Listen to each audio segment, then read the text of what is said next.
Religi, berjumpa lagi dengan saya Mega Dewi dalam program Sukma Podcast. Sukmaku, sukmamu bersama untuk negeri. Oke sahabat religi, di hari yang berbahagia ini, senang sekali rasanya karena saat ini saya sedang berada di kediaman Bapak Dirjen Bima Sindu, Kemenak RI. Dan yang lebih istimewa lagi, beliau berkenan hadir untuk bersama-sama berbincang dengan saya di kegiatan Sukma Podcast kali ini. Nah untuk itu langsung saja kita sambut Bapak Dr. Tri Handoko Seto selaku Dirjen Bima Sindu Kemenak RI. Om Swastiastu Pak. Om Swastiastu. Baik Pak, bagaimana nih Pak kabarnya? Astongkara sehat. Astongkara sehat ya Pak. Dan semoga di pandemi ini Bapak selalu diberikan kesehatan ya Pak. Terima kasih. Nah untuk saat ini aktivitasnya apa aja nih Pak? Ya tentu saja ini di awal tahun, triwulan pertama kita melakukan akselerasi terhadap rencana-rencana kegiatan kita ya supaya APBN itu adalah anggaran negara, instrumen pertumbuhan ekonomi bisa segera kita transfer ke masyarakat ya untuk bisa menggerakkan roda pertumbuhan ekonomi. Walaupun sekarang ini masa pandemi COVID, namun tidak boleh menyurutkan ya prestasi kita untuk terus berkarya. Yang penting tetap patuhi protokol kesehatan. Iya baik, dan semoga di situasi pandemi ini Bapak selalu diberikan kesehatan ya Pak. Ya, terima kasih.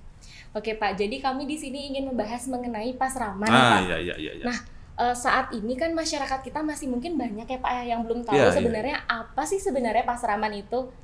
Begini, jadi kalau kita melihat pada regulasi yang ada, yaitu Peraturan Menteri Agama Nomor 56 Tahun 2014, ya, di sana dijelaskan tentang Pasraman, ya, bahwa pendidikan keagamaan Hindu itu diwadahi, ya, dalam sebuah sistem yang namanya Pasraman, tepatnya Widya Pasraman, ya, sehingga itu akan ada tingkatan-tingkatan ya, baik mulai dari Pratama, Widya Pasraman, Adi, Madhyama, Utama hingga Maha Widya Pasraman.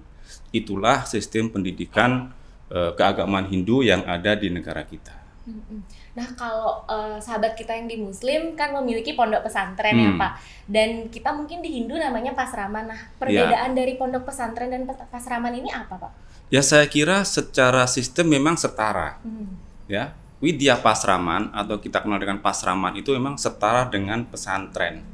Ya, sistem pendidikan Hindu itu secara umum ada dua. Yang pertama adalah Widya Pasraman yang setara pesantren, yang satunya adalah Widyalaya yang setara dengan madrasah.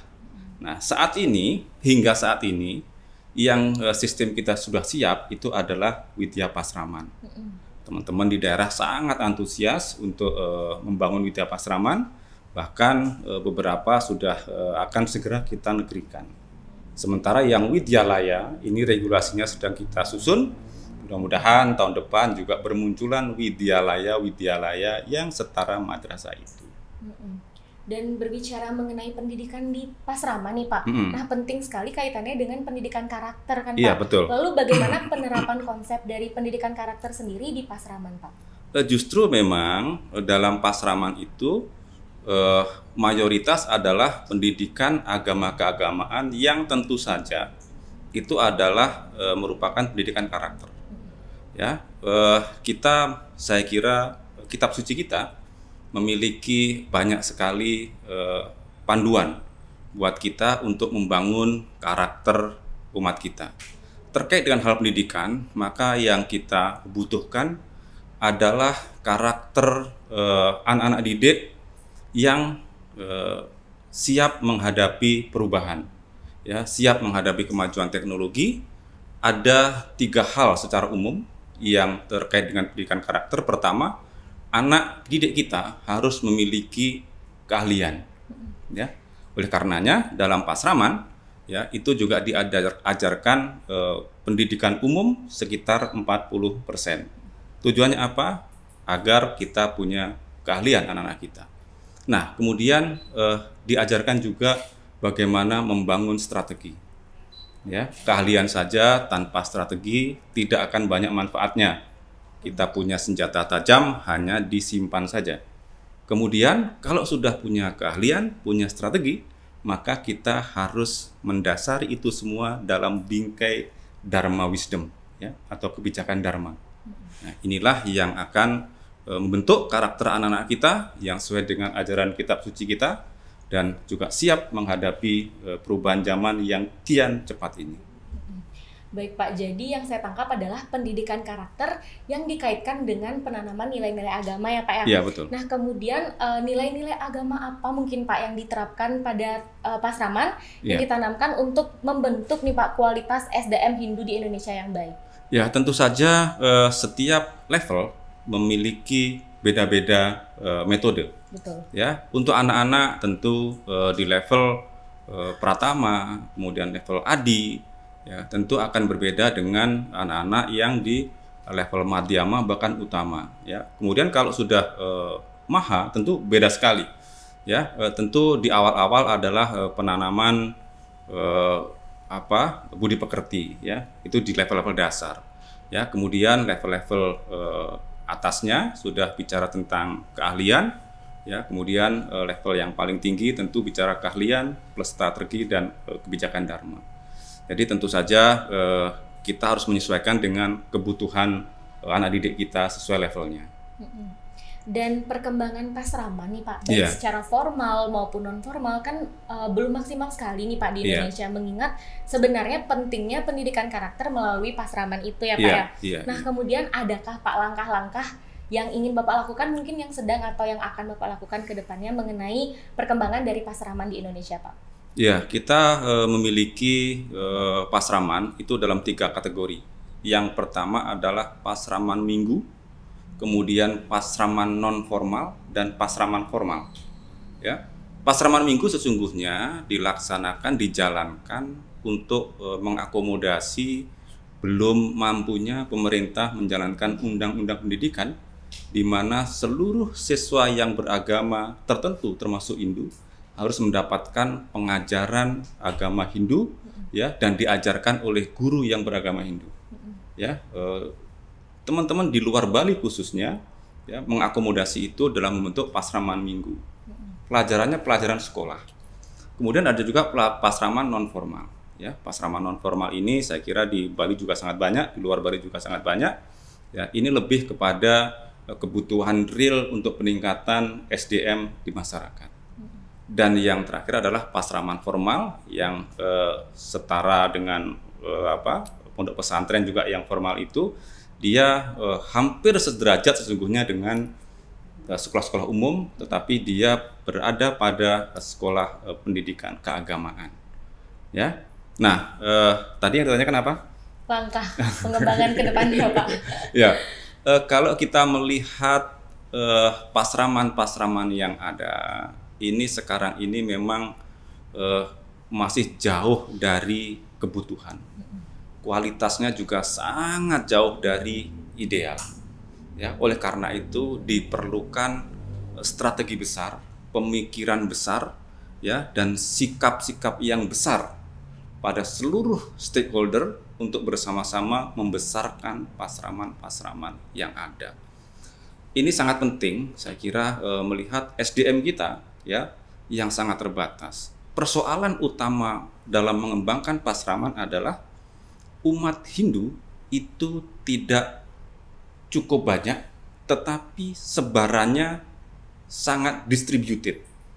Ya, di Bali tentu kesempatan paling baik untuk membangun pasraman, memperbesar pasraman, karena umatnya tersedia sangat banyak. Di luar Bali menjadi persoalan. Ya, ada yang satu kabupaten hanya 100 orang misalnya, tidak mungkin dibuat. Satu provinsi 200 orang tidak mungkin dibuat. Ya, tetapi selama masih dalam tingkat toleransi, misalnya satu kabupaten ada 10.000 umat, bisa kita buat pasraman. Nah, oleh karena itu, sesungguhnya saya sangat berharap agar Bali itu bisa menjadi contoh bagi pembangunan pasraman ke depan. Ya, semua resources-nya ada. Ya, SDM-nya ada, pasarnya ada, ya, dan kemampuan sumber daya lainnya juga mendukung. Ya, oleh karena itu saya akan berusaha kerjasama dengan seluruh stakeholder untuk membesarkan pasraman-pasraman yang ada. terutama di Bali dan juga tentu saja di luar Bali yang memungkinkan untuk kita bangun. Baik Pak, jadi tadi langkah-langkah sudah ya Pak ya, kemudian ada juga pastinya ketika menentukan langkah-langkah ada juga strategi dan target nih Pak. Apa target yang Bapak inginkan nih Pak untuk Pasraman ke depannya? Gini, tentu saja kita secara umum memiliki persoalan pendidikan. Ya, guru-guru agama Hindu di Indonesia ini sangat sedikit. Banyak daerah-daerah yang sudah melaporkan mungkin 5 tahun lagi kabupaten ini, provinsi ini tidak memiliki guru. Ya, pertama tentu kami berkoordinasi dengan seluruh gubernur dan bupati untuk menyediakan guru agama Hindu. Nah, sejalan dengan itu, kalau kita memiliki pasraman-pasraman formal yang kemudian kita negerikan, kita juga bisa memproduksi guru-guru agama Hindu. Oleh karena itu, saya sungguhnya mentargetkan untuk daerah-daerah di luar Bali. Itu saya ingin setiap provinsi yang umatnya cukup banyak, umat Hindunya cukup banyak, itu memiliki sekolah pasraman formal mulai dari Pratama, Adi, Madhyama hingga Utama. Ya, kemudian di Bali saya menargetkan setiap kabupaten itu harus memiliki pasraman mulai level Pratama, Adi, Madhyama dan Utama. Nah, inilah yang akan kita lakukan ke depan. Dan sekali lagi saya berharap seluruh stakeholder, ya, para tokoh, para pimpinan daerah untuk bersama-sama membangun pasraman yang kita inginkan bersama. Baik Pak, berdasarkan analogi saya nih Pak ya, jadi ketika nanti ke depannya nih, mohon dibenahi bila saya salah ya Pak. Jadi ketika nanti ke depannya pasraman ini berkembang, tentunya pasraman akan berdampingan dengan sekolah umum ya Pak ya. Oke, let's say di Bali ya Pak. Jadi ketika misalnya di Bali, sekolah umum kan sangat banyak sekali. Kemudian pasraman ini akan mulai berkembang. Kemudian adakah mungkin Pak kiat-kiat bagaimana pasraman ini dapat mungkin memiliki daya saing sehingga diminati oleh masyarakat ketika dia berdampingan dengan sekolah umum itu Pak? Iya, ke depan itu yang namanya pengaruh luar, ya, globalisasi semakin meningkat, ya, seluruh informasi akan masuk dengan cepat dan itu akan mempengaruhi pola-pola pertumbuhan anak. Maka tidak berlebihan kalau kita memprediksikan bahwa ke depan orang tua akan lebih cenderung menyukai sekolah-sekolah bernafaskan agama, ya, termasuk pasraman. Bahkan nanti kalau kita sudah punya regulasi dan struktur fisik widyalaya, maka ada pasraman, ada widyalaya, ya, yang berkembang pesat dan tentu daya saingnya akan makin tinggi. Ya, karena sekali lagi dia mengajarkan keahlian, karakter dan strategi. Ya, ini akan saya sangat yakin, ya, bahwa akan mampu bersaing. Baik, terima kasih sekali Pak. Nah, yang terakhir nih Pak, yang terakhir mohon Bapak sekiranya berkenan memberikan pesan kepada sahabat religi dimanapun berada Pak. Ya, sahabat religi dimanapun berada di seluruh Nusantara, Direktorat Jenderal Hindu memiliki sebuah desain besar, ya, tentang pendidikan Hindu, baik itu widya pasraman, ke depan widyalaya, mulai level Pratama, Adi, Madhyama, Utama bahkan Maha, ya, ini tentu saja membutuhkan dukungan semua pihak. Saya yakin rencana besar itu juga adalah apa yang sahabat religi inginkan semua. Oleh karena itu, mari seluruh kekuatan yang kita miliki, seluruh resources yang ada, kita sinergikan, kita kolaborasikan, kita arahkan kepada sebuah tujuan besar. Ya, tentu saja riak-riak kecil, kerikil-kerikil ada, tetapi jangan fokus ke sana. Mari kita fokus kepada tujuan besar. Kalau kita fokus kepada tujuan besar, ya, kita yakin bahwa persoalan-persoalan bisa kita lewati bersama dan saya yakin, ya, pendidikan Hindu ke depan termasuk pasraman ini akan semakin memberikan kontribusi positif, kontribusi besar bagi negeri. Oleh karena itu, kami di Direktorat Jenderal Bimas Hindu membuat tagline namanya Contribution to the Nation. Ya, bagaimana kita berkontribusi untuk negeri. Kalau tujuan pembangunan kita, tujuan program-program kita untuk berkontribusi pada negeri, maka saya yakin dukungan seluruh komponen bangsa juga akan besar.